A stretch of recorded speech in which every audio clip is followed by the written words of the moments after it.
protect what's special about a place, that means something different to every individual. But they did identify in that first visioning process 9 areas in which we have continued to work: business, community character, education, environment, government, growth and development, housing, recreation, and transportation. What's missing from that list?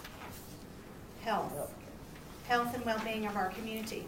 And we have held, in 2011, we completed our 3rd vision process in taking that to the citizens.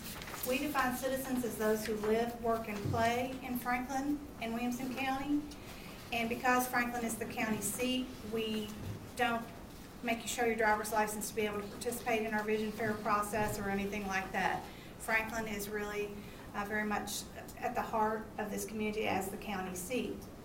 In 2011, as I said, we completed our vision fair, 3rd vision fair process. And it was at that time that we realized that the health and well-being was not addressed in any of the goals or strategies that supported the goals in those 9 areas.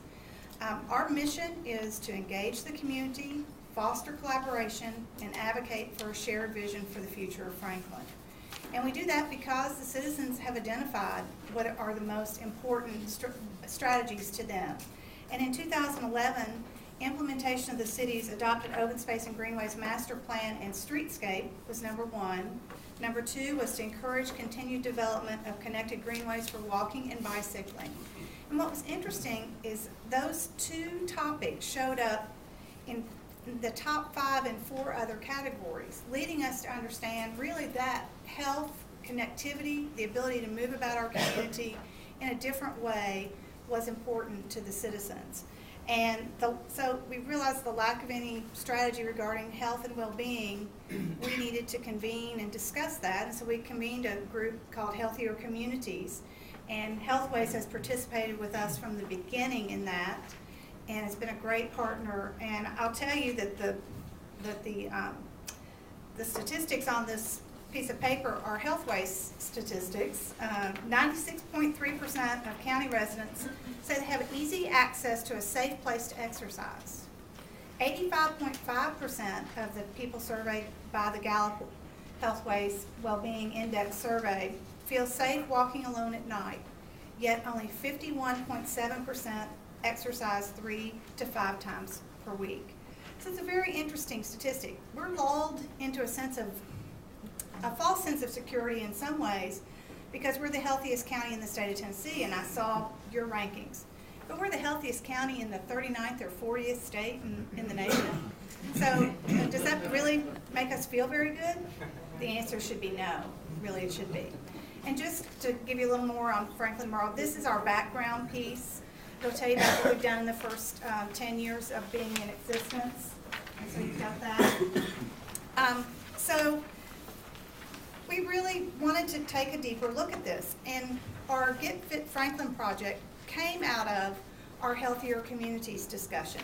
And it really came out of visiting the Healthways campus. I was waiting to meet with someone at Healthways, and there was a little map that showed me, it was a campus walking map. And it showed me if I took the blue route, that was a 1/4 mile, and if I took the green route, it was a 1/2 mile. And I picked that up and I thought, wow, we could do that in downtown Franklin. That would be a great thing to put in place in downtown Franklin.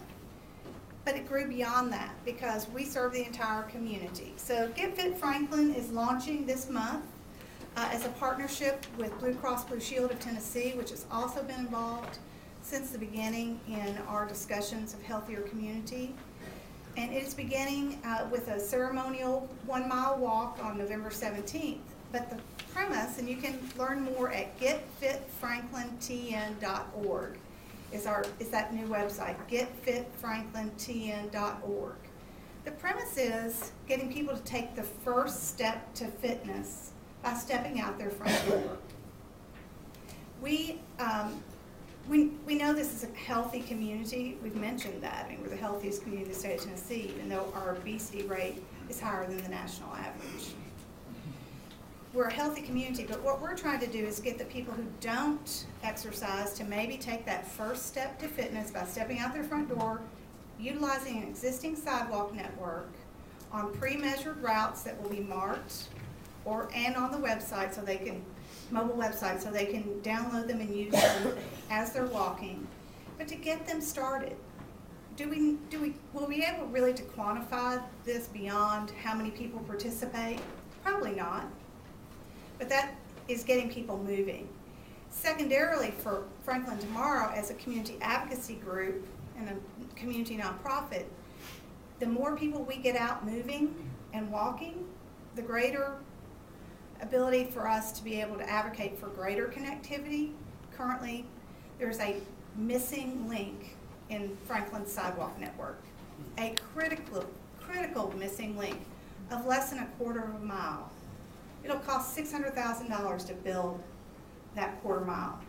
But that quarter mile would link the city from the northern boundary with Brentwood to downtown Franklin. And then with completion of a project that's underway right now, that would allow the city to be linked on the northwest side. So you would have total connectivity through the city. Great bike, all on sidewalk or trail. We're advocating for that. It's actually kind of against our core group. There is a group of downtown neighborhood residents. Their association is not advocating building what is being referred to as the temporary sidewalk. They want to hold out for the larger and fancier streetscape improvement, but we feel connectivity and the ability to move about the city outside our vehicles is the most important thing. We've got a great partnership with Get Fit Franklin with Blue Cross Blue Shield. Healthways has been wonderful. Williamson Medical Center, Vanderbilt, the Williams County Health Department. We've got a great group working on that. And we'd love for you to visit getfitfranklintn.org. We may be coming to see you. As a result of the Vision Fair process, we now have strategy groups which are working in 3 different areas: environment and recreation, transportation, and business and development. We're identifying peer cities that we can then put benchmarks in place to measure success in those quality of life and strategy areas that we work in, and you all are certainly a place that we need to look at. So thank you so much, and we'll answer any questions.